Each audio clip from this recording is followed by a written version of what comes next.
ஹalleluya ஹalleluya. அப்ப brother Steven பேசுறப்ப என்ன சொன்னாரு? பழைய ஆதாம் அவன் வழியாக பாவம் உள்ளே வந்தது. புதிய ஆதாம் யார்? ஆண்டவர் இயேசு. புதிய ஆதாம் தான் நம்ம ஆண்டவர் இயேசு.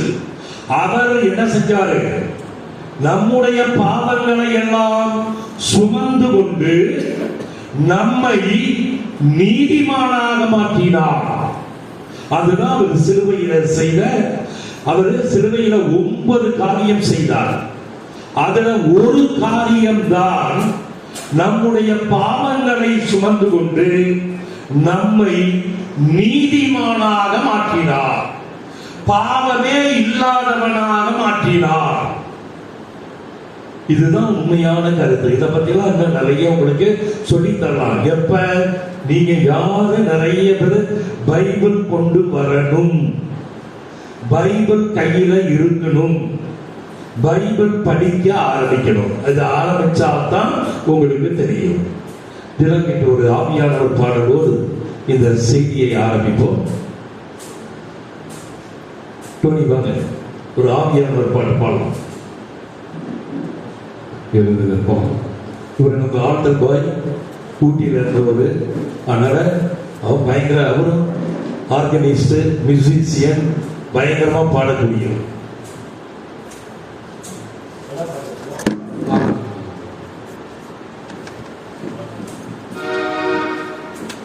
இயேசுவுக்கு புகழ். சத்தமா சொல்லுங்க, இயேசுவே நன்றி, தெய்வமே நன்றி. ஹalleluya, ஹalleluya.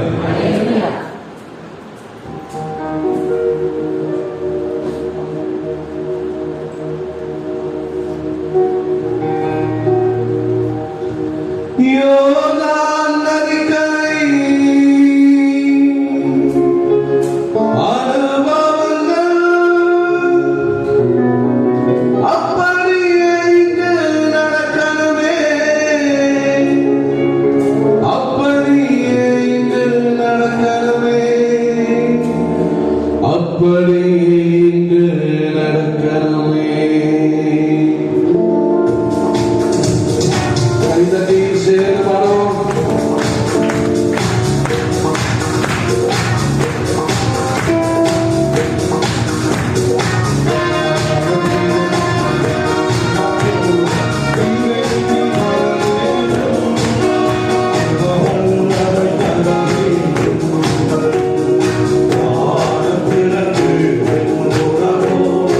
இறை